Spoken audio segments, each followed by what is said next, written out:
Salam alaikum Azul, bonsoir.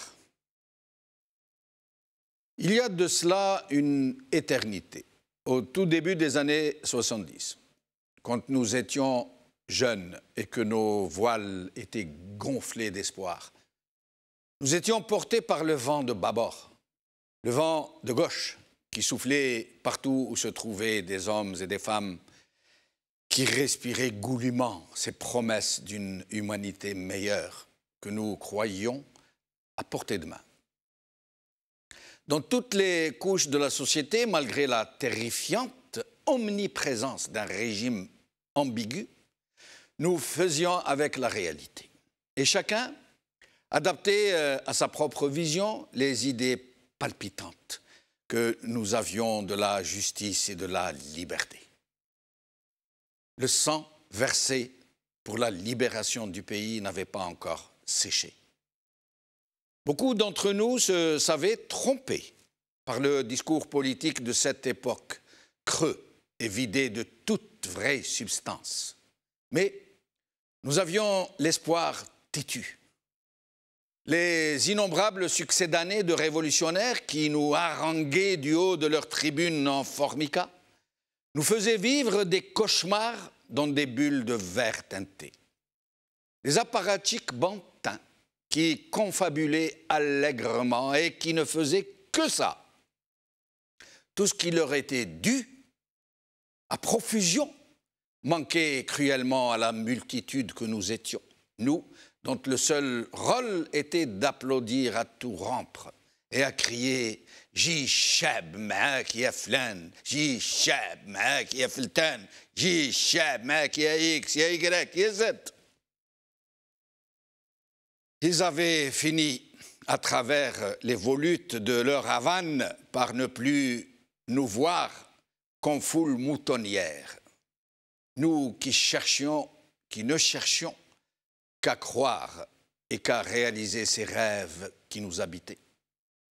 L'onde de choc de la lutte de libération et le goût de la liberté retrouvée, après une si longue éclipse, continuaient d'entretenir dans nos cœurs et dans tout notre être le sentiment d'appartenir à un peuple fort et éternel et fraternel. Nous nous aimions et nous aimions les autres. Ah, si vous saviez, vous qui n'avez pas connu cette époque, nos villes et nos villages d'antan, encore plus beaux que tous les villages Potemkin. Malgré l'atroce gouvernance de ceux qui avaient volé l'indépendance au peuple, les Algériens, hommes, femmes, enfants, riches ou pauvres, pratiquants scrupuleux ou impénitents désinvoltes, parvenaient à vivre en symbiose, parce que leur fabuleuse imagination était plus belle que la noire réalité du régime. Nous étions un peuple en marche, malgré tout, même si nous tâtonnions. Seuls les apparatchiks et les leurs étaient à l'extérieur du cercle magique, de notre cercle magique. Ils étaient l'objet de sentiments mitigés et contradictoires. Nous les craignions parce qu'ils étaient des molosses, les molosses d'un régime despotique et brutal, mais nous nous vantions toujours de connaître l'un d'eux, d'être dans ses bonnes grâces. Nous entrions doucement en hypocrisie. Le plus grave est qu'ils avaient fini par faire partie du décor. Nous ne faisions même plus attention à leurs frasques, à leur turpitude, à leurs mensonges, à leurs outrances. Ils faisaient partie du décor, de la réalité qu'on finit par accepter, par banaliser dans son esprit. Leur action sur notre société, improvisée, trompeuse et procédant du rafistolage systématique, ébranla cruellement et mina de l'intérieur notre société. Et c'est à cette époque que les germes du mal ont été semés. En ces temps qui vibraient d'enthousiasme pourtant, de communion avec l'universel. Nous ne singions ni l'Occident ni l'Orient, parce que nous étions juste nous-mêmes. Nous méritions vraiment un meilleur sort. Nos bourgeons étaient tellement prometteurs. Mais les effets mortifères du monstrueux régime nous rongeaient de l'intérieur. Partout, dans tout le tissu social, dans les soubassements même de la personnalité et de l'appartenance, des abcès se fixèrent, des infections se répandirent et commencèrent à gangréner la chair vive de notre être collectif. Les Algériens dégénérés, à vue d'œil, ils s'aigrissaient, perdaient leur belle assurance, leur humour, leur nature même, se toisaient désormais en gens qui entraient en compétition les uns avec les autres, les uns contre les autres, pour des lambeaux de leur propre chair qui leur étaient jetés et pour lesquels ils se mirent à se déchirer. Ils se réfugièrent dans un individualisme érigé en forteresse. Ce fut comme un ressac amer, un repli frileux, une vague qui reflue vers les abysses. Les Algériens se retirèrent de la communion à reculons. Chacun s'aménagea une petite nation familiale, clanique, individuelle, fermée à l'autre, résolument, furieusement fermée à l'autre. Chacun pour soi. Plus personne ne voulut s'impliquer désormais dans quoi que ce soit qui ne lui rapporte pas du concret, du palpable, pour s'enfermer encore plus dans sa piètre citadelle. Et c'est à cette époque-là que les baraudages firent leur apparition. Puis vint le temps de l'autoflagellation. Tous les Algériens fustigeaient tous les Algériens. Si ça allait aussi mal, c'est à cause de ce peuple. C'est un peuple, ça, disions-nous tous les uns des autres. Des khobzistes qui se mirent à traiter des khobzistes de khobzistes. Chacun s'estimait la victime de cette multitude grise et hérissée de pointe qui était devenue notre société. Et puis, vint le temps des vents mauvais, ceux qui ne fertilisent pas, mais qui assèchent les boutons de rose, qui arrachent les fruits encore verts, qui fanent la vie avant même qu'elle s'exprime. Ce fut le temps de la sauvagerie et du sang. La douleur et la peur prirent leur quartier dans nos cœurs oppressés. Des ogres sortis de nos rangs, qui étaient de notre sang, qui habitaient notre maison, se livrèrent une lutte à mort, à notre mort, puisqu'ils se combattaient par population interposée. Aujourd'hui, ils se sont pardonnés les uns les autres. Ils se sont fait la paix en nous demandant à nous qu'ils avaient tué, qu'ils avaient meurtri, qu'ils avaient broyé, qu'ils avaient saigné, de tourner la page et d'oublier. Puis vint le temps des moissons pétrolières. Une masse d'argent tomba dans le giron des mafiocrates. Des montagnes d'argent qui auraient pu servir à transfigurer la nation, à corriger les lourdes erreurs, à rattraper le temps perdu, à rendre justice aux plus faibles. Ce ne fut pas le cas. Les montagnes d'argent qui s'amassaient ne servirent qu'à instaurer la corruption et la gabegie en système de gouvernance. Ces fabuleuses richesses ne servirent qu'à nous dévoyer davantage, à ravager le peu de valeur qui nous restait, jusqu'à corrompre les plus purs, jusqu'à se contreprendre un hajj avec l'argent de la corruption, entra dans les mœurs les plus banalisées. Puis un jour de printemps, le 22 février, un vent souffla qui dispersa les nuages, puis qui dispersa les couches successives de cendres grises qui s'étaient amoncelées sur notre vie, couche après couche. Un vent souffla, et sous les cendres, nous découvrîmes que nos vieilles valeurs étaient restées intactes.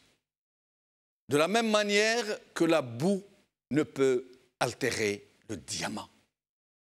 Le vent a soufflé et une âme recroquevillée, courbée dans la boue des jours, se releva, tête haute, Et là-bas, à l'horizon, une lueur brille désormais.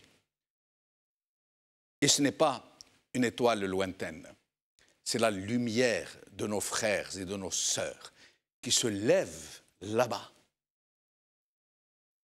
qui se lèvent. Du côté où se lèvent les aurores claires, ils marchent, ils chantent, leurs colonnes serrées vont se rejoindre, ils vont faire jonction. Le peuple est en marche vers sa dignité retrouvée, déjà retrouvée, déjà recouvrée. Parce qu'un homme qui refuse l'oppression, ne serait-ce qu'en se mettant debout seulement, n'est plus indigne. Il mérite le respect, il mérite d'être aimé, il mérite que nous lui sacrifions tout ce que nous pouvons donner jusqu'à notre vie. Nos frères et nos sœurs se parlent désormais. Et ils s'aiment, et ils s'écoutent les uns les autres. Ils sont un rempart contre tout ce qui peut nous menacer. En face, de l'autre côté de la vraie vie, les forces du mal guettent. Elles cherchent le moyen d'étouffer ce vent de liberté qui se lève. Elles craignent pour leurs sordides petits intérêts. Mais nul ne peut enfermer le vent, encore moins une tempête.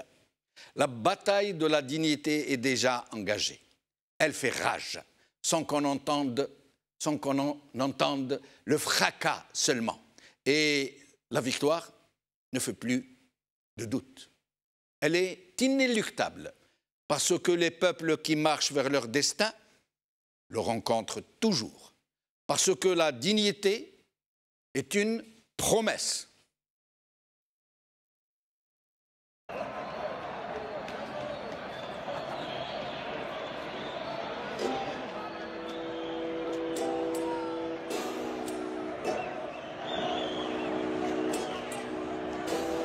يما كتري من الدعاوي ولادك راهم خارجين يمشيو على الحرية يما ولادك متحضرين طالبين ديمقراطية هاك الورد زيد الياسمين في مسيرة سلمية عالتغيير معولين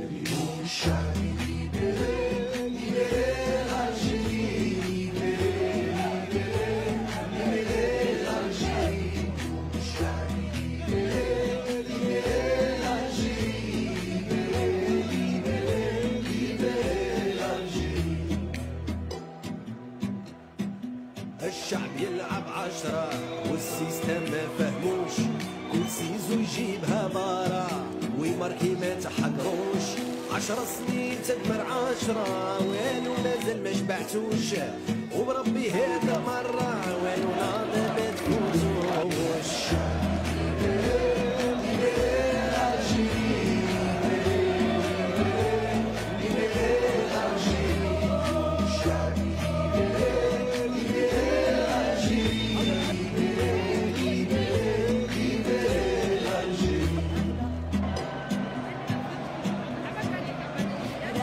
حابين نعيشوا كرهنا معيشة الدل كل واحد يدي حقه في بلاد قانون وعدل التربية لولادنا أساس جيل الغد ثقافة مستقلة صحافة حرة بلا سنسل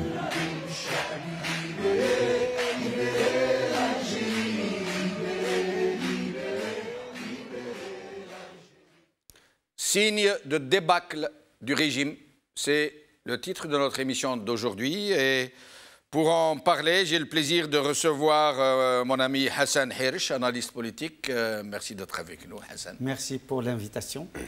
Et notre ami Karim Naïtou Slimane, militant politique. Merci Karim d'être avec nous. Merci Jamel de l'invitation. Merci Hassan d'être là. Merci.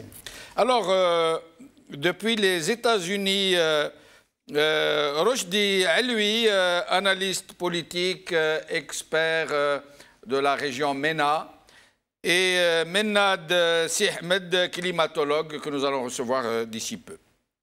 Alors, Hassan Hirsch,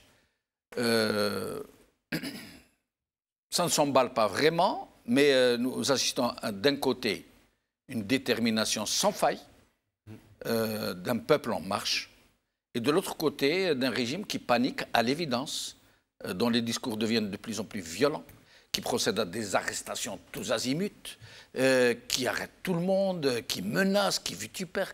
Qu'est-ce qui se passe? Oui, il y a effectivement deux mouvements totalement dans les sens opposés, à savoir que nous avons vu juste après l'été, le mouvement reprend vraiment du poil de la bête, des milliers, voire des millions d'Algériens qui reprennent confiance, qui reprennent de la force, de l'énergie et travaillent la main dans les 48 wilayas. Là, très franchement, tout observateur a dû voir que si le ramadan, ensuite l'été, les différentes difficultés ont un tout petit peu ralenti, et encore, mais là, à la rentrée sociale, on a vu que les Algériens restent déterminés, gardent le cap et surtout se maintiennent dans cette démarche pacifique. On sent qu'ils réagissent aussi aux provocations. À chaque fois qu'il y a un discours qui déraille un peu de M. Gaïd Saleh, c'est comme s'il aidait les manifestants à se mobiliser davantage. Oui, ça fonctionne exactement comme un tison. Chaque fois qu'il souffle justement sur les braises, ça flambe. Le feu, effectivement, prend, et ce n'est pas un feu de paille. C'est un feu qui dure, on le voit, et parce qu'il est dans le cœur des Algériens. Et comme disait Mouloud Mamri, c'est vraiment l'incendie. Il suffit du bout de bois pour que naisse dans le ciel le plus grand des incendies. Voilà, exactement. Pour que naisse dans le ciel de Dieu le plus grand des incendies. Absolument. Je ne l'ai pas appris par cœur. Moi, je peux le dire par cœur, mais bon. Mais dites-le, moi j'aimerais bien. Quand la sécheresse brûle les cœurs, quand on tord trop d'entrailles, quand on bâillonne trop de rêves, c'est comme si on ajoutait bois sur le bûcher. À la fin, il suffit du bout de bois d'un esclave pour faire dans le ciel des dieux et dans le cœur des hommes le plus inextinguible incendie. Magnifique. Voilà. Magnifique. Donc, on est exactement dans cette configuration et les Algériens sont absolument déterminés à répondre à des injonctions, à des ordres militaires, à répondre tout simplement à un général qui veut s'accaparer le pays, qui veut s'accaparer toutes les institutions, qui fait comme si rien n'existait autour de lui, comme s'il était un monarque absolu, comme s'il se croyait à l'ère de Mobutu, et que cette ère-là de Mobutu n'avait pas justement été écartée par la mobilisation. Pourquoi des justement femmes et des cette hommes. tonitruance? Pourquoi jusque-là l'armée était plutôt subtile? Elle faisait comme si ce n'était pas elle qui était aux commandes. Elle faisait jouer le rôle par des façades institutionnelles, par un Bouteflika complètement déconnecté, par un parlement fantoche. Et puis là, alors qu'ils ont un président fantoche qu'ils ont créé de façon anticonstitutionnelle par rapport à leur propre constitution, il n'en demeure pas moins qu'il va depuis une caserne convoquer le corps électoral, ordonner des choses, dire d'autres choses, dissoudre, par exemple, installer une commission cette instance électorale, qui est anticonstitutionnelle. Tout à fait. Qu'est-ce qui lui arrive, M. Gaïd Saleh? Djamel Din, cela s'appelle la panique. D'accord. Panique à bord. C'est-à-dire quand un état-major à la tête duquel se trouve un généralissime fier à bras et qui veut montrer ses muscles et qui, effectivement, pour le faire, s'adresse au peuple algérien à travers les QG de régions militaires, eh bien, ils sont dans leur bulle. Et nous savons que la nature du pouvoir depuis 1962 a fait que, à la fois la mégalomanie, la paranoïa, et donc cette partie psychologique qu'on ne peut pas écarter du politique, fait qu'ils s'imaginent qu'ils sont propriétaires du pays. C'est moelline d'art, comme je l'ai dit. C'est l'impression qu'ils donnent. Hein? Oui, tout à fait. Ouais. Et non seulement c'est l'impression qu'ils donnent, mais c'est vraiment dans leur culture. C'est-à-dire ils sont dans une bulle, ils s'auto-applaudissent, Ils s'imaginent qu'ils ont toujours raison parce qu'ils se donnent raison entre eux. C'est les boussades, c'est les méchouis, etc. C'est les services rendus les uns les autres, c'est les mariages endogènes entre eux. Qui ont fait qu'ils sont une seule famille, dans le sens consanguin du terme. Tout à fait. Et donc, cette démarche-là, évidemment, peut fonctionner un temps, mais ne peut pas fonctionner tout le temps. Karim Naït Slimane, qu'est-ce qui fait que malgré toutes ces provocations, cette hostilité, cette violence verbale, ces menaces, ces incarcérations qui se comptent maintenant par centaines, selon certains observateurs, ils auraient dépassé les 250 incarcérations. Qu'est-ce qui fait que malgré tout cela, ce peuple qui pourtant n'a pas encore de leader affirmé, reconnu, parvient à rester aussi solidaire, qui ne s'est pas laissé diviser, mais surtout, à rester aussi pacifique? C'est normal, vous l'avez dit dans votre édito, d'ailleurs pour lequel je vous félicite. Merci. C'est que le peuple, maintenant, s'est levé pour sa dignité. C'est-à-dire un peuple qui a été écarté, qui a été infantilisé, qui a été éloigné de la scène politique, même de la scène nationale, qui a été réduit à un certain moment à un troupeau. On disait de lui que c'était un troupeau et sur lequel aussi à qui on a fait porter toute la responsabilité de tout ce qui s'est passé en Algérie. À chaque fois, on dirait « Hada sha'ab ma yislahsh hada sha'ab ». Maintenant, le peuple, il s'est levé. C'est la naissance d'un peuple, ce qu'on appelle en sociologie la naissance du peuple avec P majuscule. Et c'est comme ça qu'on accède à la démocratie. Et maintenant, le régime se retrouve déjà en étant une coquille vide. C'est le système du non-système, comme a dit Hamrouche, qui connaît bien le système. Oui. Parce que nous allons en parler tout à l'heure, justement. Parce que Bouteflika, durant 20 années, a fait en sorte qu'il a vidé la coquille de l'État de tout son contenu et il restait que le cadre extérieur. Et par exemple, si on voit Gaïd Saleh maintenant à la tête de l'armée, ça n'est pas pour rien. Si Bouteflika l'a mis dans ce poste-là, c'est parce qu'il savait qu'il était un incompétent avéré et qu'il ne représenterait pas de risque pour lui. Donc tout cet entourage qui a été mis n'est pas compétent. Et on les voit maintenant... C'est vrai, quand on revient, je vous rends la parole tout de suite, quand on revient un peu en arrière, tous les gens qui ont choisi les Bouteflika pour s'entourer, quand on y pense un peu, regardez un peu, Sidi Saïd, Ammar Ghoul, Haddad, Sellal, ou Yahya, des gens qui ne brillent pas par... c'est pas des lumières. Ou alors, quand il leur arrive d'être un tant soit peu intelligent comme Yahya, ce sont de fiefés menteurs. Voilà, ils sont grillés. Il n'y a pas un seul qui vaille la peine d'être respecté, quoi, au moins.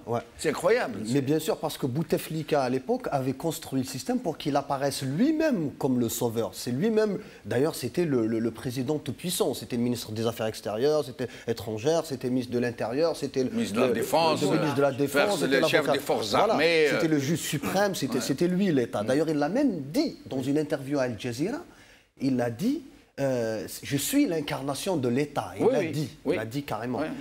Ould Abbas l'avait répété du reste. C'est l'État. Et puis les titres qu'il lui donnait de tous, cet entourage inculte, incompétent, le père Moujahid, le combattant suprême. C'est incroyable. Les flagorneurs.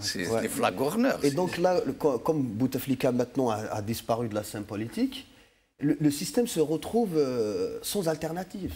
Parce que toutes les compétences nationales sérieuses sont soit celles qui sont en Algérie ont été mises à l'écart complètement.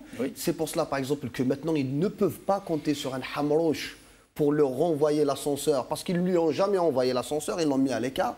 Donc même s'ils l'ont sollicité maintenant, ils lui ont proposé, par exemple... Mais ça fait pas mal de temps qu'il s'est lui-même mis à la marge, depuis quasiment son retrait des fameuses présidentielles. Parce qu'il a compris qu'avec ce système, soit on se déshonore. C'est ça le problème à l'époque de Bouteflika.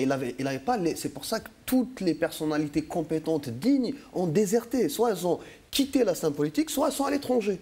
Soit elles ont été écartées. Soit elles ont été écartées. Ouais. Et ça n'est pas valable qu'en politique, dans tout. Par exemple, on prend la presse maintenant, on demande où sont les journalistes. Il y a très peu de journalistes qui restent professionnels. Soit ils sont à l'étranger. Ah, pour ça, soit... je vous donne totalement raison. Voilà, et c'est valable. Par exemple, l'université, on se plaint pourquoi l'université algérienne ne fonctionne pas.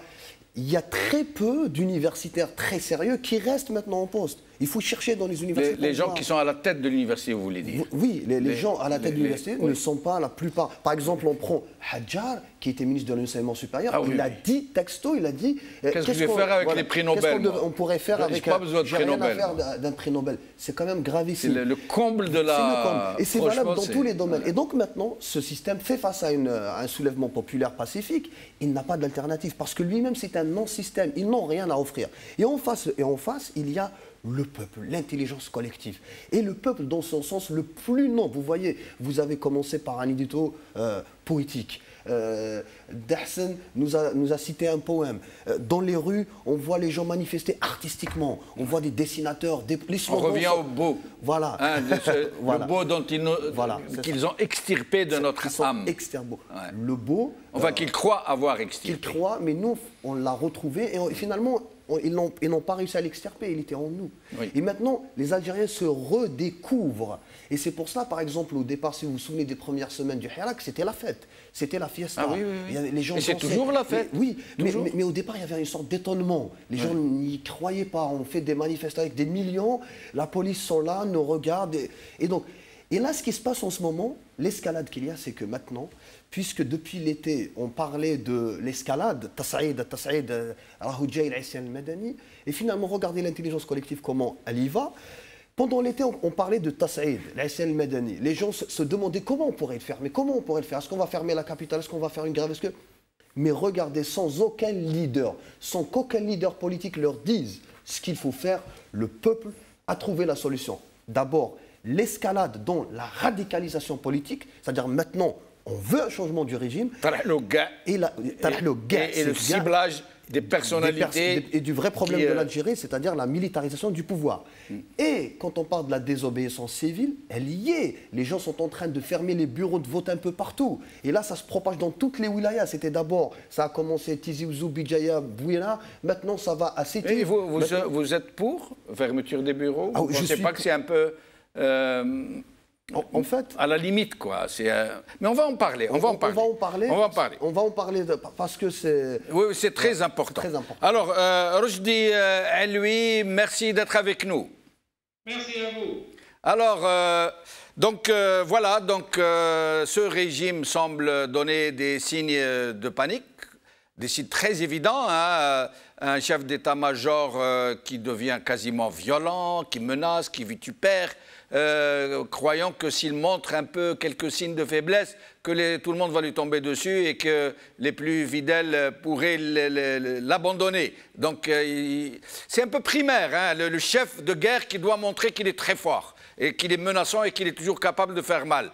Et dans le même temps, arrestation et tout. Et on parle maintenant de plus de 250 arrestations. À votre avis, pourquoi cette sorte de mayonnaise qui monte sans que cela ne se voit vraiment? Salam alaikum. Alaikum salam. Merci de m'avoir encore une fois. Merci. Vous l'avez dit dans votre intro, dans l'éditorial que vous avez dit, et vous invitez aussi à aborder ce sujet même si on ne le nomme pas. Le plus grand obstacle qu'il y a maintenant entre le peuple et l'état-major, à sa tête, Gaïd Salah. Ce n'est pas les négociations, ce n'est pas les élections, c'est un manque de confiance. Dans votre édito, vous avez parlé de l'Algérie depuis 1962.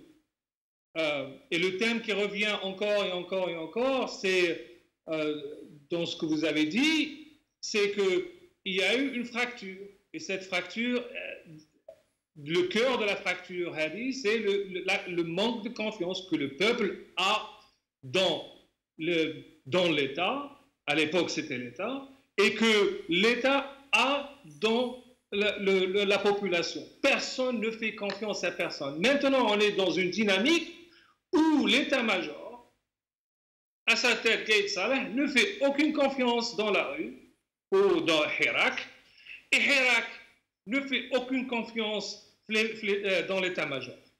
Est-ce que c'est normal? Oui, c'est normal qu'il y ait un manque de confiance, qu'il y a hésitation de part et d'autre, qu'il y a suspicion de part et d'autre. Il faut aussi un petit... Pour comprendre comment l'état-major réagit, pourquoi il fait ce qu'il fait, on doit des fois faire l'exercice de se mettre dans les chaussures de tel ou tel. L'institution militaire en Algérie a une mémoire. La mémoire de l'institution militaire ne s'arrête pas uniquement à ce qui s'est passé en Algérie, mais incorpore aussi d'autres exemples dans d'autres pays. Ce que je crois, ce que les militaires, à sa tête, Gaïd Salah, ont peur, c'est la raison qui les fait paniquer, c'est que s'il y a changement, on va avoir un changement, ça c'est sûr. C'est pas une question, c'est pas une interrogation, mais une réalité. S'il y a changement, qu'est-ce que sera l'avenir de l'institution militaire? Est-ce qu'on aura une transition à l'iranienne, par exemple, où les militaires algériens parlent de cela souvent, et c'est même enseigné dans les académies militaires Fichechel, ce qui s'est passé en Iran en 1979. Donc vous avez tous ces officiers qui sont allés à travers l'éducation militaire, les académies, etc. Et ils ont dans leur conscience, ils ont dans leur mémoire. Et l'institution militaire a cette mémoire institutionnelle qui dit que le peuple, s'il prend le pouvoir, on sera pendu par les grues. Alors la question, comment on doit amoindrir le manque de confiance et augmenter la confiance entre nous, entre la rue, avec Hirak, et les militaires. Mais Rojdi Alioui, excusez-moi de vous interrompre. Vous semblez mettre dos à dos, d'un côté, un peuple qui sort dans la rue par millions pour demander quelque chose de très légitime, le recouvrement de sa propre souveraineté, et de l'autre, ce n'est pas l'armée qui est en question. Ce sont des chefs de l'armée, d'une junte, c'est une junte qui est de prédateurs qui ont commis des prédations énormissimes, à peine imaginables, dont on n'a encore jamais parlé, et qui ont peur non pas pour l'armée, pour l'institution militaire, mais qui ont peur pour leurs propres intérêts, pour tout ce qu'ils ont pris, pour tout ce qu'ils ont détourné. Et sinon, à la limite, pourquoi ils ne négocieraient pas leur propre sortie plutôt que d'essayer de faire exploser tout le pays? Premièrement, je dois discuter un point. Je ne mets pas dos à dos la rue avec les militaires. Je ne parle pas d'une manière normative. Je parle d'une manière observationnelle. Ce que je vois. Et j'essaye de ne pas mettre des émotions dans ce que je dis. Parce que c'est le moins d'émotions qu'on a dans ces situations-là, qui sont très compliquées, qui sont très chaudes, et qui peuvent dériver, c'est le moins d'émotions qu'on a dans notre analyse, le mieux qu'est. Donc, quand je parle de l'institution militaire et je parle de Hirak, je ne les mets pas dos à dos. Parce que la solution, quand on parle et on dit qu'il faut mettre dos à dos l'institution militaire, Hirak, ça ira à la catastrophe. La somme ne doit pas être une somme de zéro, mais une somme positive. Et vous avez dit une chose très importante, c'est pourquoi ils ne négocient pas. Oui. C'est à cause du manque de confiance, de part et d'autre. La question, c'est comment on doit générer, alimenter, créer la confiance. Et à votre avis, comment devrait-on faire, ou qu'est-ce que nous pourrions faire pour aller vers un terrain d'entente où nous pourrions nous retrouver et permettre aux deux parties de commencer à vraiment négocier, et non pas, comme le demande la junte, les chefs de l'armée, qui demandent à la société civile de papoter entre elles. Hein. Ils leur disent, nous, on n'est pas concernés, nous, on est les arbitres de la situation. C'est vous qui papotez entre vous. Il ne dit pas négocier, il dit dialoguer. Qui dialoguez entre vous, et nous, à la fin, on viendra décider de ce qui devra être fait. Pourquoi alors, dans ce cas, cette junte ne lance-t-elle pas des passerelles qui puissent mener vers elle pour une vraie négociation? Excellente question. Et votre premier invité a parlé, a touché sur ce point-là. Je vais vous donner une analogie. Une analogie de football. Parce que le football. Vous avez deux équipes. Équipe A et équipe B. Équipe A, elle est pleine de talent. Vous avez dans cette équipe, chaque poste dans l'équipe est talentueux. Chaque joueur est extraordinaire. Et l'équipe B, c'est une équipe moyenne. Mais l'équipe A n'a aucune organisation, n'a pas un entraîneur qui connaît son job. Chaque joueur joue d'une manière un petit peu personnelle. Il n'y a pas une coordination sur le terrain. Mais l'équipe B, qui est très, très, très moyenne, elle est très organisée. Joue en bloc, attaque ensemble, défend ensemble, etc. Ils jouent un match. Quand ils jouent un match, la probabilité que l'équipe A, qui est pleine de talent, va se faire battre par l'équipe qui est organisée, elle est très grande. Elle est pratiquement une probabilité de 1. Donc, excellent exemple, excellent. Mais restez avec nous, je reviens à vous dans un moment. Vous ne trouvez pas que c'est un excellent exemple? Oui, mais c'est vraiment, il décrit la réalité telle qu'elle est vraiment. Hein. Sauf que je mettrai quand même, j'y mettrai un bémol s'il me le permet. Je reviens à vous dans un moment. Nous allons passer le dernier invité. Mais moi, je trouve personnellement que l'exemple est excellent. Mais enfin, on en reparlera. Menad Si Ahmed, merci d'être avec nous. Menad Si Ahmed, qui est climatologue, qui est avec nous depuis l'Espagne, je crois. C'est ça, c'est Jamal. Voilà, merci d'être avec nous.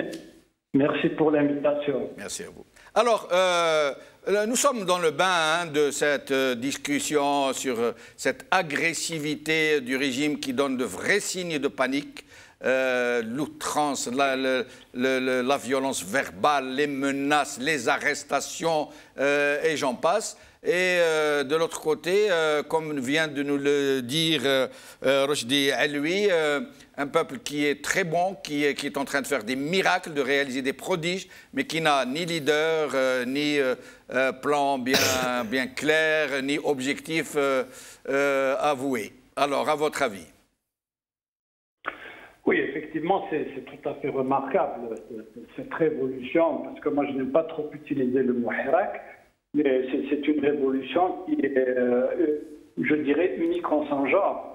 Dans l'histoire de l'humanité, on n'a pas encore vu un exemple aussi de détermination, d'engagement et surtout d'un génie populaire qui est sans pareil. Et surtout, en fait, dans toutes les marches, on voit comment ce peuple est en train de déjouer toutes les ruses, toutes les manipulations du régime. Et à chaque fois, il donne une réponse claire et sans détour à tout ce qu'on essaye de lui faire avaler. Donc pour moi, c'est quelque chose qui est tout à fait remarquable. Et je salue à partir d'où je suis, même si j'ai été présent au mois de mai et juin à Alger. Et ça me manque, je dois vous avouer que ça me manque terriblement. Mais à partir d'ici, si vous voulez, dans notre âme est avec tout ce peuple qui marche non seulement les vendredis ou les mardis, on le voit, aujourd'hui c'est pratiquement quotidien. Et moi je voulais dire aussi une chose qui m'a vraiment attristé aujourd'hui. J'ai suivi la conférence presse des avocats et je suis très triste pour notre pays pour voir dans quel état de déliquescence se trouve aujourd'hui la justice de notre pays. Elle n'était pas brillante, certes, mais là, elle vient de dépasser des limites insoupçonnées. Je n'arrive même pas à imaginer que des juges qui ont quand même une sorte de devoir justement de rendre la justice être complice de toutes ces dérives de justice et qui sont tout à fait indignes d'un pays comme le nôtre. Nous sommes au XXIe siècle et nous assistons à des déviations très graves. Heureusement, d'ailleurs, quand je dis je suis triste, mais je suis également heureux de voir des avocats aujourd'hui défendre l'honneur justement de la profession, je dirais, et qui le font avec engagement, avec détermination et surtout avec patriotisme. Et ça ils défendent la profession d'avocat, ils ne défendent pas la profession de magistrat. Or ceux qui sont sur la sellette, que le peuple se met à abhorrer, sont des magistrats corrompus qui n'agissent qu'à l'injonction. À un moment où nous avions cru qu'ils allaient profiter justement de cette révolution pour exiger l'indépendance du pouvoir judiciaire. Ah, nous l'avons perdu. Nous allons essayer de le retrouver. Nous allons écouter justement quelques déclarations de ces avocats et je reviens à Hassan Herj. Les avocats dans une conférence d'avocats. Et je rappelle que Saïd Boudour, journaliste qui a été arrêté hier et présenté devant le parquet, vient d'être libéré, je crois, mis sous contrôle judiciaire, un peu pour lui imposer donc des conditions, comme ils l'ont fait pour Tabou, ne pas parler, ne pas faire de déclaration. C'est une façon de museler les journalistes. Nous allons regarder ces quelques déclarations. الشباب اللي اعتقلوا البارحة تعراش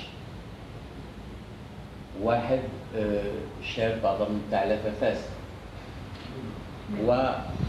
ومنذ أسبوع كاين شابين كريم وحسن الذين تم اعتقالهم.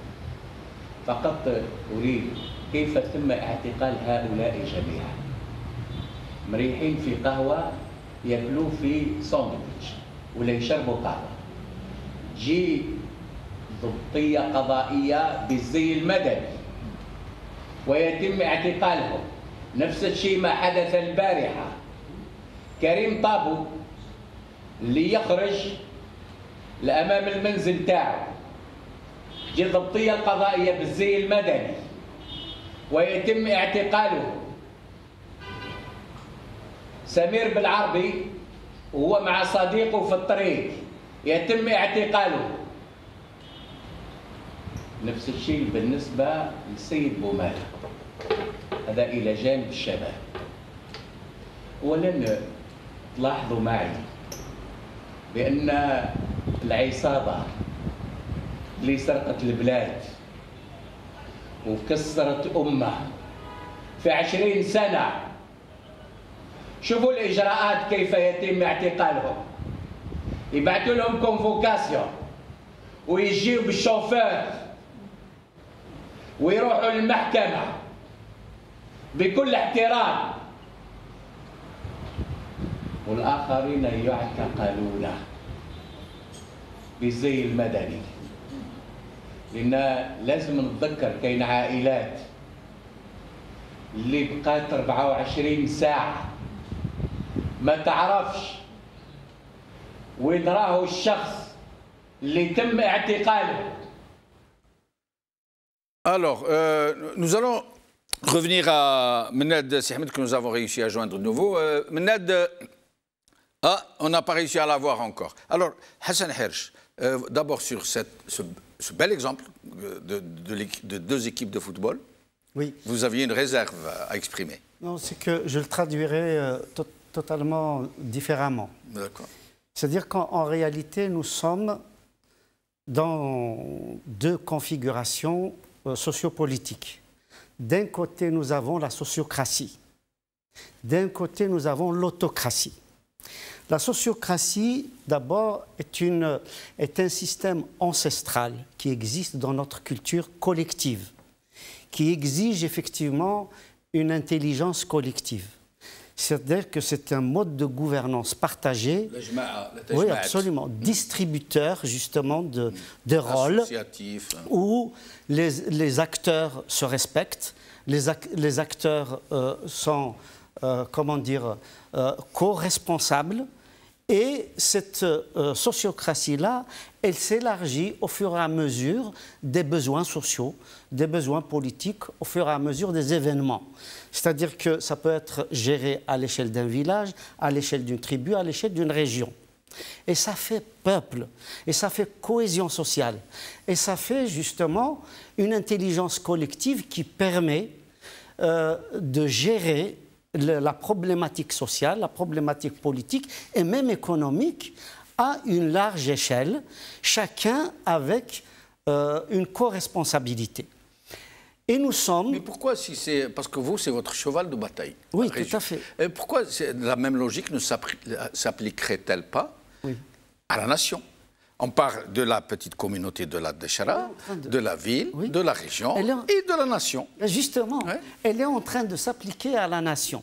Parce que ce qui était, évidemment, jusqu'au 19e siècle, au moment où la colonisation a brisé, malheureusement, a brisé ce système sociocratique.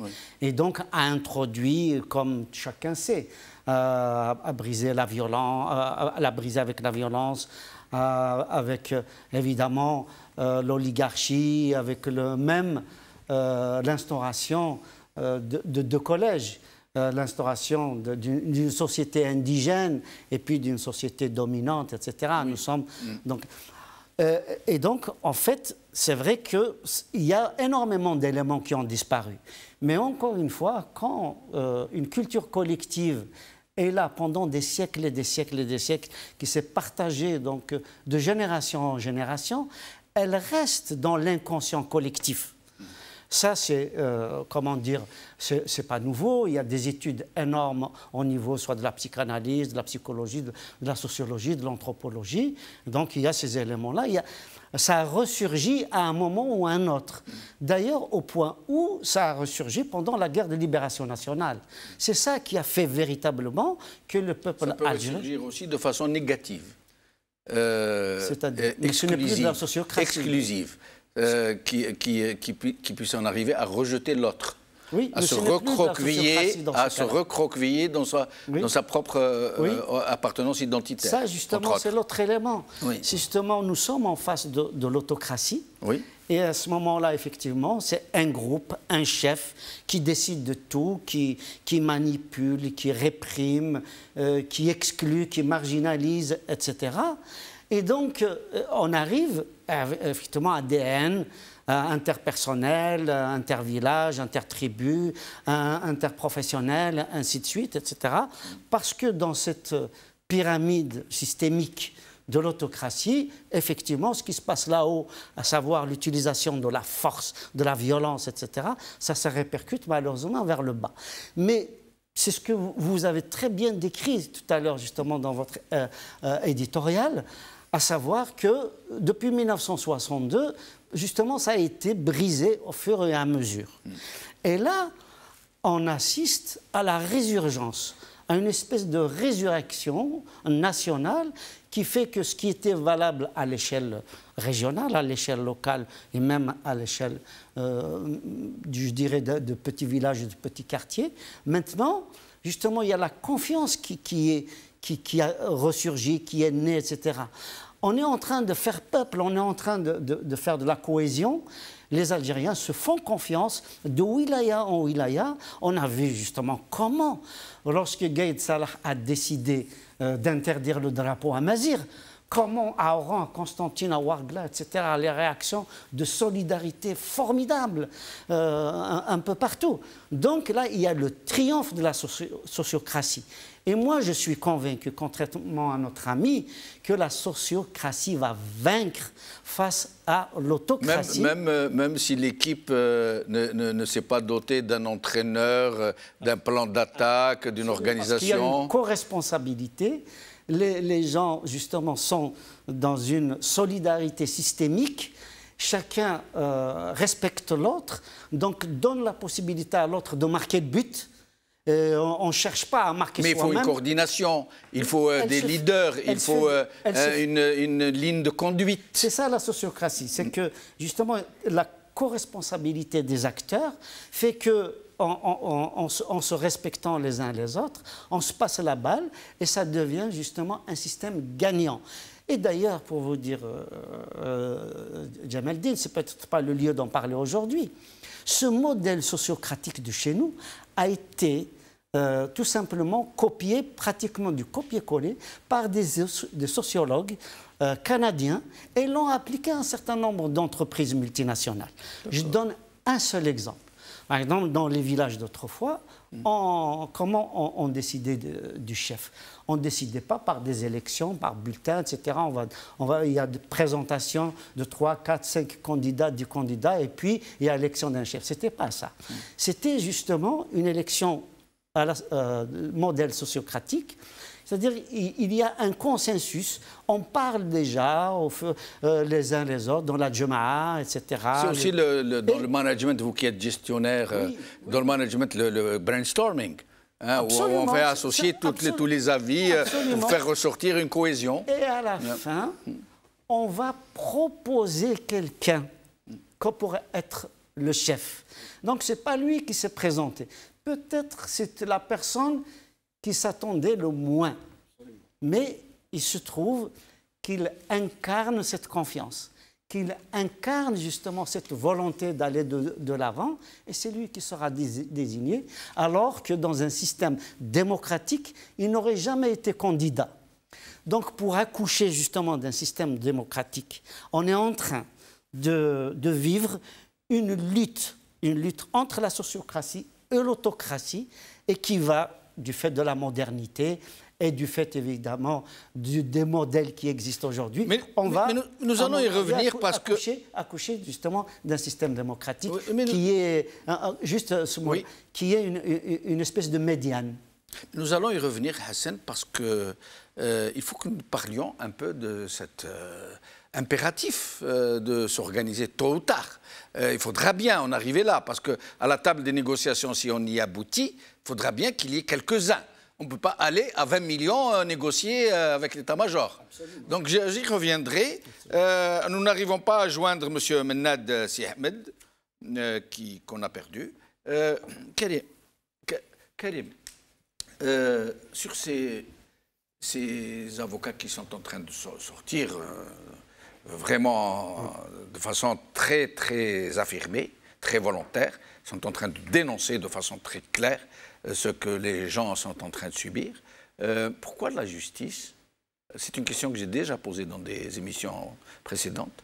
Pourquoi la justice, qui avait donné l'espoir qu'elle pourrait saisir l'occasion de la révolution ou du Hirak ou du mouvement de contestation, et ils avaient même créé un club, le club des 1000, hein, pourquoi ne profite-t-elle pas de l'occasion pour s'affirmer, exiger son indépendance et devenir un pouvoir séparé de l'exécutif et encore plus séparé de la junte de l'état-major de l'armée? Pour répondre à cette question, on va se poser une autre question formelle déjà sur l'intervention de M. Bouchechi. Je ne sais pas ce que vous avez remarqué comme moi, que les chaînes de télévision privées n'étaient pas là. Ni l'UNTV, ni les chaînes connues comme Nahar, Bilad, Chourouk et tout ça n'étaient pas là, il n'y avait pas de micro. Ils sont pas là. C'est une évidence. Alors qu'à la première manifestation du premier clown qui sort retirer se présenter pour les élections, on a 10, 15, 20 micros qui l'attendent pour donner des déclarations. Donc pourquoi? Parce que ces chaînes-là sont liées au pouvoir. Elles font partie de ce qu'on appelle l'establishment, c'est-à-dire le pouvoir algérien, comme on l'a déjà bien expliqué, est un pouvoir hybride de deux phénomènes, de deux sortes de pouvoirs. On a l'héritage soviétique, la nomenclatura, qui représente, et d'ailleurs dans lesquels on peut classer les juges, qui sont liés avec le pouvoir par ça. Je voudrais juste préciser que la conférence des avocats, pourquoi on a montré quelques séquences et on va montrer d'autres, c'est parce que le Maghrebi a diffusé la totalité de la conférence. Mais je vous laisse poursuivre. Donc les juges sont liés, font partie de cette nomenclatura qui compte tous ceux qui sont liés à l'État, tous les hauts fonctionnaires.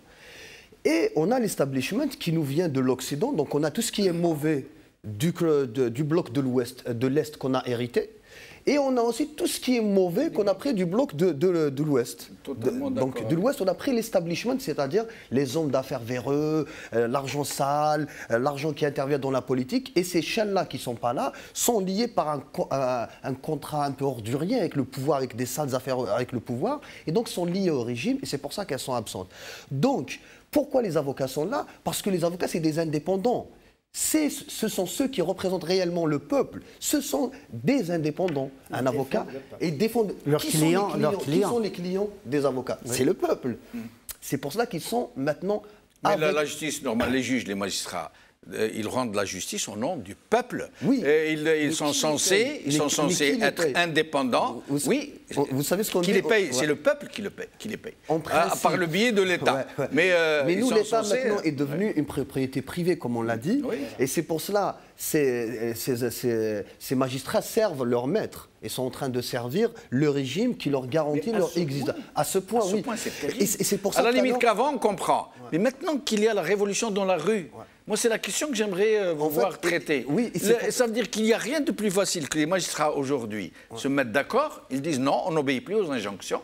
On est solidaires, on est tous ensemble et on dit à la junte, non, nous n'acceptons plus de fonctionner à l'injonction. C'est facile pour vous, pour moi, pour tout le peuple, mais pas pour ces gens, parce qu'il n'y a pas la volonté. C'est pour ça que moi, je ne suis pas d'accord avec l'analyse qu'a fait notre premier invité par Skype, lorsqu'il a parlé même de l'équipe, et même avant, quand il a dit qu'il y a une crise de confiance. Il n'y a pas de crise de confiance en Algérie.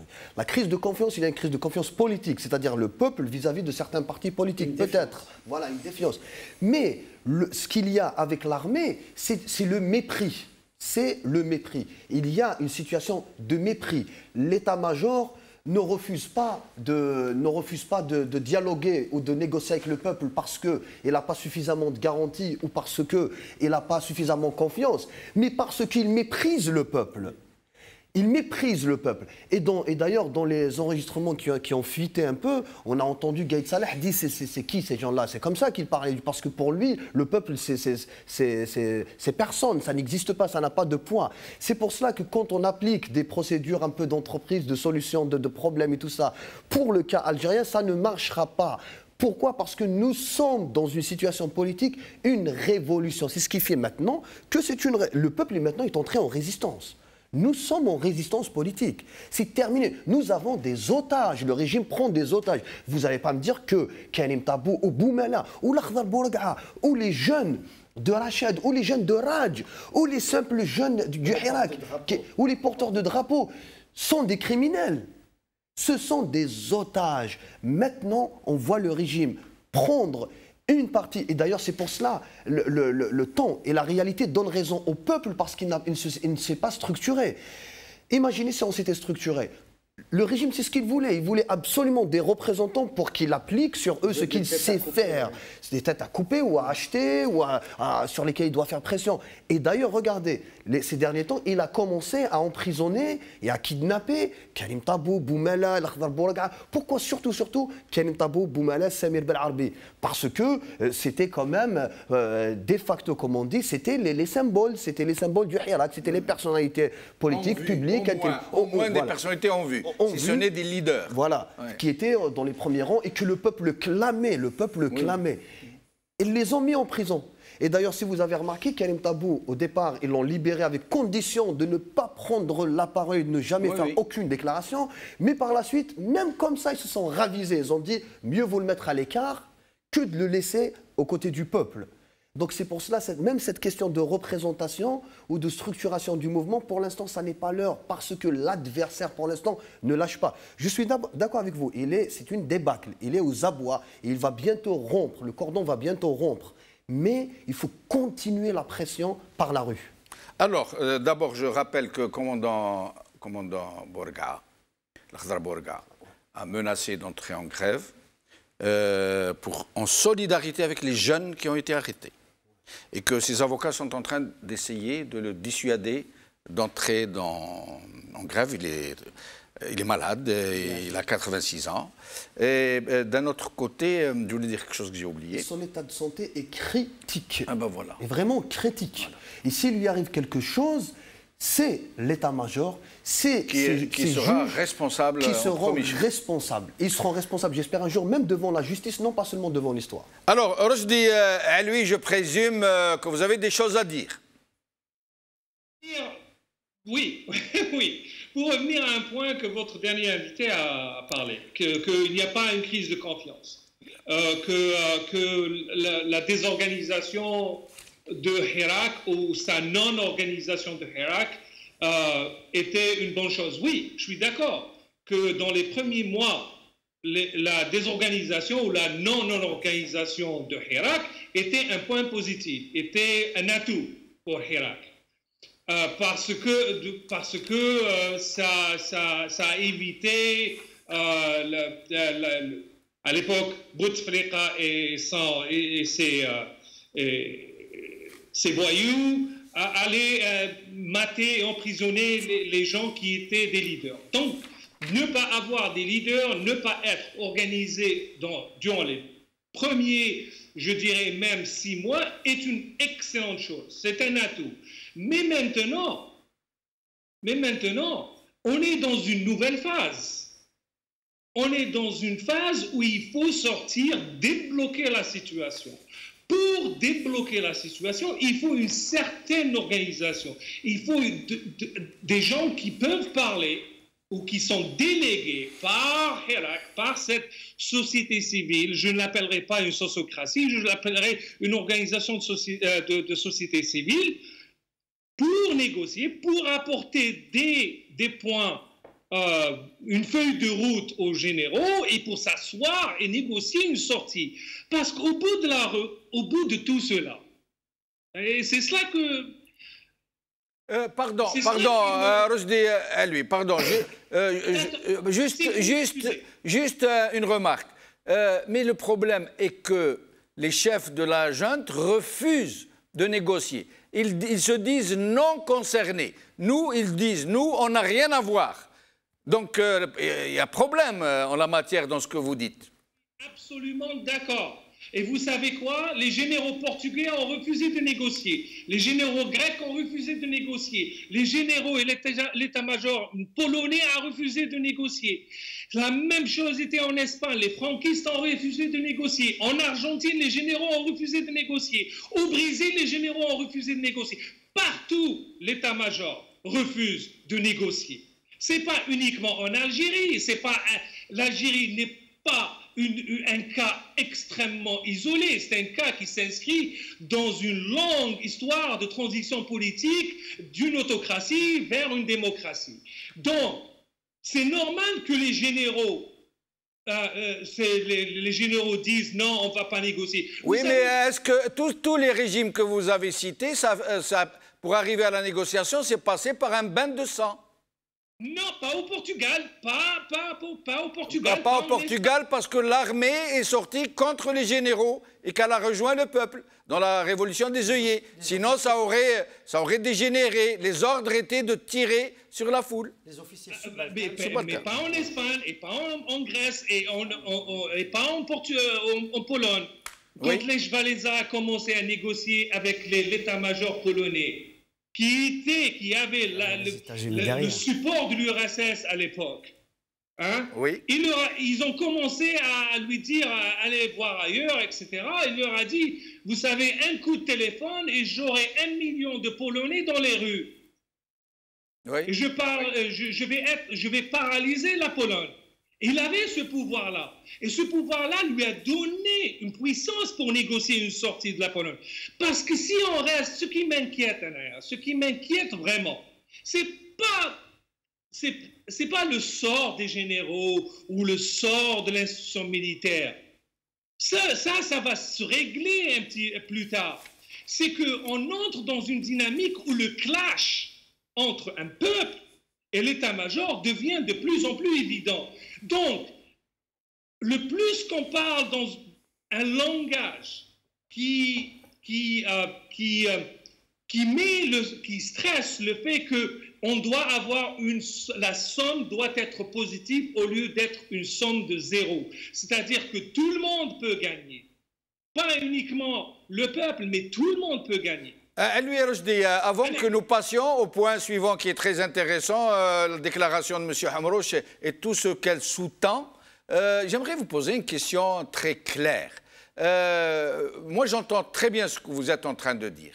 Sauf que comment faire pour aller à cet idéal de la négociation? Comment faire pour convaincre ces chefs de l'armée d'aller à la table des négociations, pour discuter de leur propre retrait et de la restitution du pouvoir au peuple? Est-ce que cela doit se faire de façon progressive? Est-ce que c'est un rapport de force qui ne peut aboutir que par la montée en cadence des revendications, à votre avis? Excellente question et j'allais l'aborder. Merci, pour nous permettre d'aller dans cette direction-là. Merci. Vous avez parlé de l'organisation des avocats et vous avez parlé de Hamrouche. Hein? Oui. La non-candidature de Hamrouche est une chose excellente. Oui. On va en parler. On va en parler dans un petit moment. Oui. Pourquoi je dis cela? Oui. Parce qu'en restant en dehors de Hirak, et il est en dehors de l'organisation de l'État et de l'État-major, et il a été depuis une bonne lurette, depuis la fin des années 80 pratiquement. Ça peut permettre à Hamrouche et aux organisations indépendantes des avocats de s'organiser dans une sorte de plateforme, une sorte collégiale pour proposer des choses, pour proposer une sortie progressive du blocage dans lequel on se trouve. Et ce blocage-là, M. Benchenou, va être vraiment aggravé avec la crise économique que nous sommes en train de vivre. Ce week-end-là, le passé week-end, j'ai appelé des membres de ma famille pour voir la situation, pour parler de la situation. Un membre de ma famille est un petit agriculteur et il me parle d'une situation extraordinairement difficile. Il me dit que ce n'est pas uniquement lui, les terres sont délaissées, les marchés sont carrément catastrophiques. Donc, au-delà des chiffres qu'on voit qui sont déjà très inquiétants, il y a un malaise déjà au fond dans la société. Et le plus vite, plus rapidement on doit parler, le plus rapidement on doit s'organiser, le plus rapidement qu'on a aussi dit, parce que les Algériens, on est têtus. Je suis très têtu. Donc, le plus, on a beaucoup des Algériens. On a beaucoup des Algériens. Et la solution qu'on doit adopter et avoir, elle doit être une solution qui apporte un plus à l'Algérie. Il doit pas y avoir, on ne doit pas concevoir la solution politique qui est éminemment politique, qu'une personne doit perdre et une personne doit gagner. Si on conçoit les négociations de cette manière, on ira vers la catastrophe. On ira dans un blocage, on ira dans une sorte de malaise qui progressera vers une chose qui est vraiment pas beau à voir. En plus, on ouvre la porte à de l'influence de l'Arabie saoudite, de l'Émirat, qui sont déjà en train d'influencer. On ouvre la porte à Poutine, qui est déjà, si vous remarquez, vous lisez la presse et les déclarations du Kremlin, et moi, quand je lis et je dis que je lis Poutine dire que l'état-major algérien n'a pas à négocier, etc., c'est bizarre. Il s'ingère déjà, Poutine, dans la solution, dans la crise algérienne. Oui. Et le plus, le malaise, la paralysie dure, le plus on ouvre la porte à d'autres gens à intervenir. Et quand ils interviennent, là, on perd le contrôle de la situation. Et il faut réaliser qu'on est dans un moment extrêmement difficile. Hirak, ou la révolution, si vous voulez que j'adapte ce langage, je n'ai aucun problème avec. Hirak, ou la révolution, a duré 9 mois à peu près. On est dans le 10e. 8 mois. On est dans le 8e mois. Depuis février, depuis février. Oui. On doit Maintenant est le temps. C'est maintenant. Hamrouche peut jouer ce rôle-là.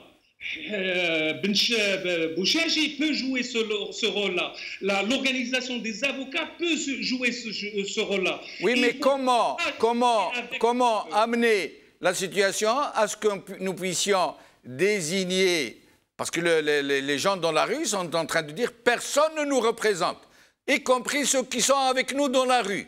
Pour le moment, personne ne nous représente.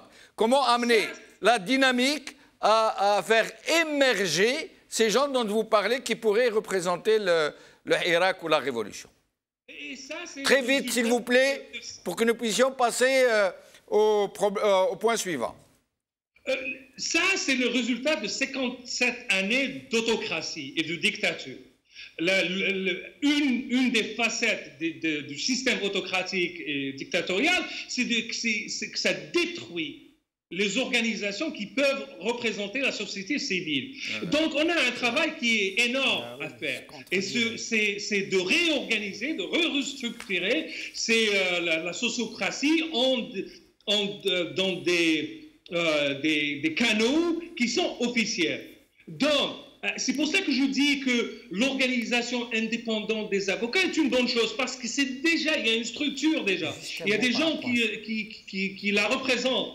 Hamrouche, de par sa stature et la confiance que certains dans la rue ont en lui, peut jouer ce rôle-là. Et je vous interromps, excusez-moi, Hassan, très vite pour que nous puissions passer à le dernier point. Oui, parce qu'il ne reste plus beaucoup de temps, donc très vite. En 2-3 mots. Ouais. Je crois que notre ami Rochdi est imprégné de la culture anglo-saxonne.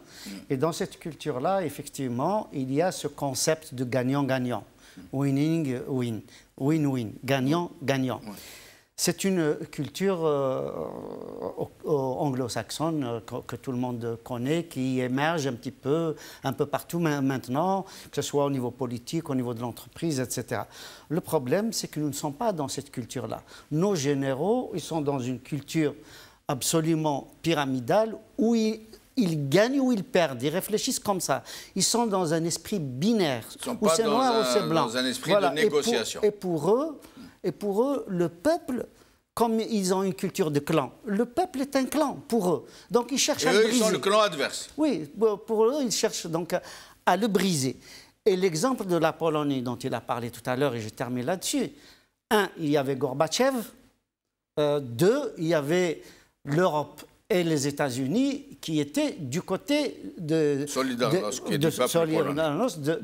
justement des insurgés de Gdansk. Je rappelle qu'à l'époque, les Occidentaux ont soutenu les Chevalesa contre Jaruzelski, tandis qu'ils ont soutenu le colonel Chadni contre le mouvement amazigh de 80. Et nous allons écouter Hamrouche. Malheureusement, il reste beaucoup de temps. Nous ne pourrons pas écouter toute sa déclaration. Et nous ferons un dernier tour de micro. Monsieur Hamrouche. هو الجزء من الحقيقة، ماهوش كل الحقيقة، جزء من الحقيقة، ولهذا أنا ما نكذبش عليكم. حتى وغدوة راني منتخب بهذه الطريقة وبهذا الأسلوب رئيس ما نقدر ندير والو. ما نقدرش نكذب عليكم بعد ما انتخبوا عليا تقولوا لي واش درت، نقول لكم ما نقدرش. تقول لي علاش غلطتنا سي محمد. أنا ما نغلطكش من اليوم، أنا على بالي واش يقدر يوقع واش ما يقدرش يوقع. باش نكون واضح معاكم هكا بكل وضوح. جزاكم الله خير، كتر خيركم، جيتوا حتى لهنا، لعبتوا وشقيتوا. كاين اللي جاي من بعيد، كاين اللي جاي من نعرف، كاين بعض الوجوه ما نعرفش الكل، بعض الوجوه نعرفها على بالي منين جايه من اطراف الجزائر. جزاكم الله خير، جزاكم الله خير، وتمنيت انني نقدر نلبي لكم الرغبه تاعكم. Karim Knight Ouslimane, donc il dit quelque chose d'énorme. Lui qui disait il n'y a pas longtemps, le changement ne peut venir que de l'intérieur. Ouais. Il est honnête, M. Hamrouche, il est très estimé par beaucoup de gens, mais il ne s'est jamais caché d'être un enfant du régime. Ouais. Or là, il est en train de porter un cuisant des aveux, un camouflé. Voilà. Alors je vous laisse vous Ben voilà, ce que dirait Hamrouche résume la situation. C'est-à-dire qu'Hamrouche n'est pas seulement un enfant du système, mais c'est l'un de ses pères. Hein. C'est-à-dire il y a des gens qui disent que lui-même aussi a participé à un certain moment, parce que c'est l'un de ses anciens cadres. Maintenant, il désavoue complètement ce système. Et les élections, sur lesquelles repose toute la... Parce que ça, c'était une ultime manipulation de ce système qui, certains disent qu'ils lui ont envoyé, que les gens qui sont allés le voir n'étaient pas tous y aller un peu spontanément. Et que il ne faut pas oublier, pardon, qu'il a traité ce système d'antinational, voilà. d'antidémocratique. C'est énorme, c'est énorme. Oui. Et ils lui ont présenté, si vous voulez, la présidence, parce que lui, s'il s'était présenté, quand même, vu l'aura qu'il a chez une grande partie de la population, il aurait pu quand même convaincre au moins certains réticents pour aller voter. Il aurait pu plus vraiment, que les autres, en tout cas. Et donner plus de crédibilité à ces élections. Mais lui, en les refusant maintenant, il a compris là ce qu'il y a maintenant. On est dans une situation... Il dit à quoi ça sert, parce que je ne pourrai rien faire. Voilà, absolument. C'est ce qu'il dit. Et c'est la crise de ce système. Et c'est pour ça qu'on parlait maintenant de représentation du Hirak. Non seulement le peuple n'accepte personne, mais surtout, ce qui est intéressant, c'est qu'aucune personne sérieuse ne se présente. Alors, très vite, Hassan, parce que nous devons parler un peu des étudiants. En deux mots. Donc, très vite. En deux mots par rapport à ce qui vient d'être dit de Hamrouche. Oui. Je rappelle que Mouloud Hamrouche, qui était dans le système, a opéré la rupture avec ce système au moment où il est devenu proche de Hossein Ait Ahmed. Hossein Ait Ahmed, auquel on a proposé de prendre la reine de HCE, donc d'être président de la République avant Boudiaf, et il a effectivement dit exactement la même chose. Hossein Ait Ahmed, il a dit « je ne peux rien faire si je n'ai pas les coups des franches, si vous continuez à agir exactement avec la même police politique, avec les mêmes réflexes d'autocratie, de répression, etc., etc. » Donc il disait, Hossein Ait Ahmed, qu'il ne pouvait rien faire dans ce système-là et il a refusé de participer. Et je suis heureux que Mouloud Hamrouche lui emboîte le pas. Et Rochdi, à lui, très vite sur Hamrouche, avant qu'on aborde le dernier sujet, celui des étudiants qui doivent manifester demain. Sur Hamrouche, sur ce que a dit Hamrouche, que le premier président va être sacrificial lamb, comme on dit en anglais, c'est l'agneau de sacrifice. Il a raison. Tous les premiers présidents qui viennent... En arabe, on dit Kebsh el-Eid. Qui viennent gérer une transition après une cinquantaine d'années d'autocratie et de dictature, ils peuvent faire très peu de choses. Donc, j'ai dit cela la dernière fois avec vous, monsieur Benchenou, c'est que on doit commencer à concevoir la transition démocratique en Algérie, pas en mois, pas en années, mais en décennies. On est engagé dans un processus qui va durer 15-20 ans. On ne peut pas instaurer une démocratie du jour au lendemain.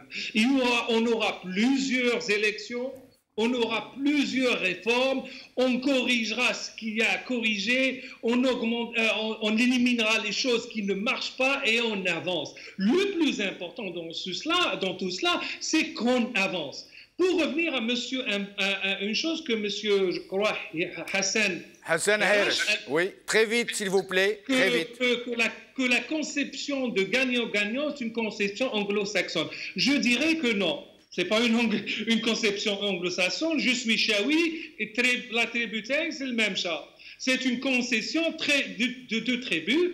Et Bourdieu, quand il a décrit le système sociopolitique et l'organisation sociopolitique des tribus dans la Kabylie, il a parlé d'un système qui toujours mène vers une somme positive, où tout le monde gagne. Alors, c'est juste un point académique. Oui, très vite.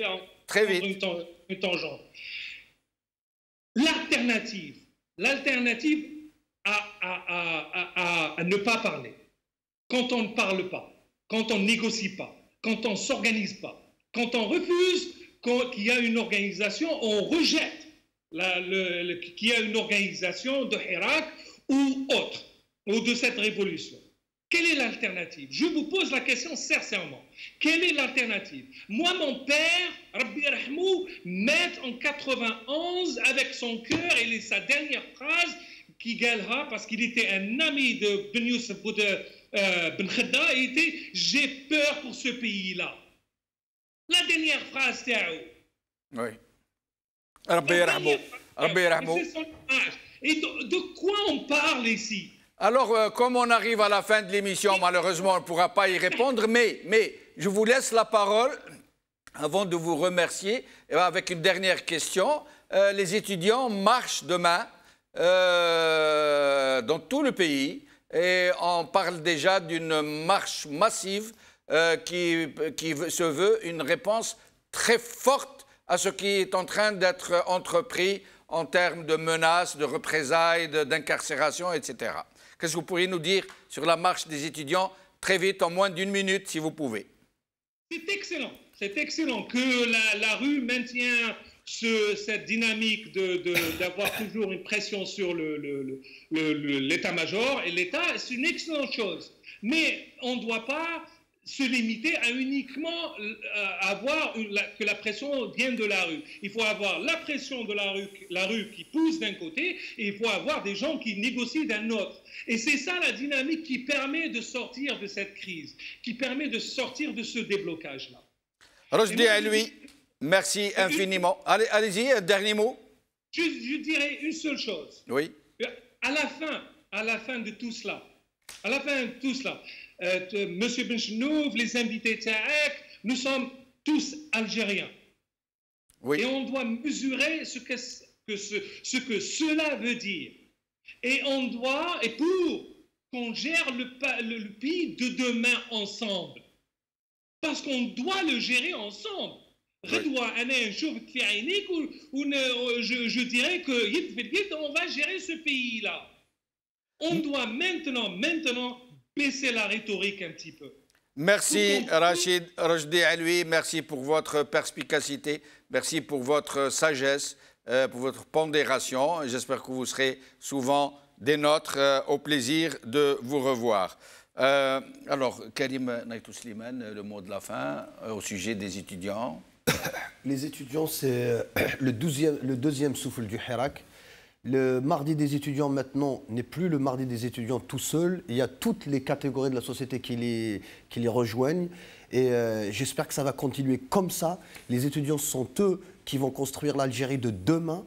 Donc il faut qu'ils soient massivement dans les rues et surtout pacifiquement, parce que l'alternative, on n'a pas le temps malheureusement d'en parler, mais justement, l'alternative viendra du peuple. Une fois, par la pression de la rue, on fait tomber toutes les propositions un peu fausses de ce régime, là, le régime se mettra à la table des discussions et là, on va entrer dans une période de transition sérieuse dans laquelle nous allons enclencher le processus de transition démocratique et ça passera d'abord par la pression, par la rue. Les étudiants, c'est le souffle, c'est l'âme de ce Hirak et j'espère que demain, comme d'habitude, je leur fais confiance, ils seront très nombreux dans les rues. Hassan Hirsch. Oui, il y a 2-3 points très rapides. Premier, c'est que je suis très content d'entendre déjà M. Rochdi revenir à Pierre Bourdieu, qui effectivement a travaillé sur la sociocratie, justement pas seulement en Kabylie, mais donc, en Algérie aussi. Mais c'est vrai qu'il avait mis l'accent sur la Kabylie. Donc on se rejoint finalement autour de cette question. Et le moteur justement de cette sociocratie, est-ce que malheureusement nous ne trouvons pas chez les prédateurs? C'est le sens de l'honneur. Justement, la sociocratie a comme carburant la dignité, le sens de l'honneur. Et c'est ça les acteurs, justement. Les acteurs du Hirak, ils préfèrent risquer la prison, ils préfèrent risquer la répression, etc. et garder le cap pour justement un avenir meilleur. Alors qu'en face d'eux, malheureusement, ils ont affaire à des généraux répressifs, à des généraux qui ne connaissent qu'une seule méthode. C'est briser la volonté populaire, c'est briser l'élan des acteurs qui, aujourd'hui, constituent les éléments fondamentaux de l'intelligence collective. Donc, je suis entièrement confiant dans mon peuple.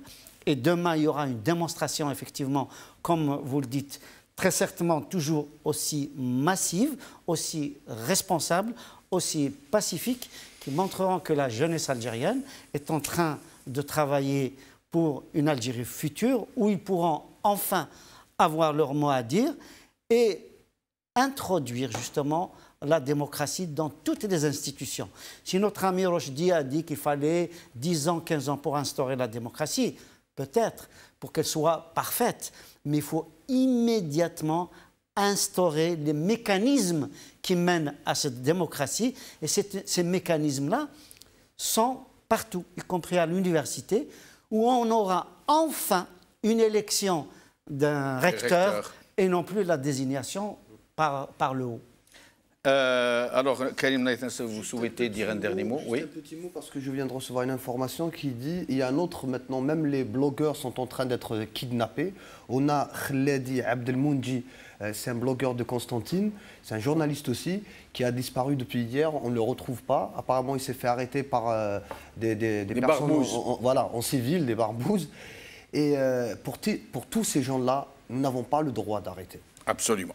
Merci Karim Naïtou Slimane, merci Hassan Hirish, merci Mennad Si Ahmed que nous n'avons pas pu joindre encore. Merci Rochdi Aloui, merci à vous, chers amis, d'avoir suivi cette émission. Merci beaucoup à nos invités qui m'ont beaucoup enrichi personnellement. J'espère que c'est votre cas aussi. Ce que je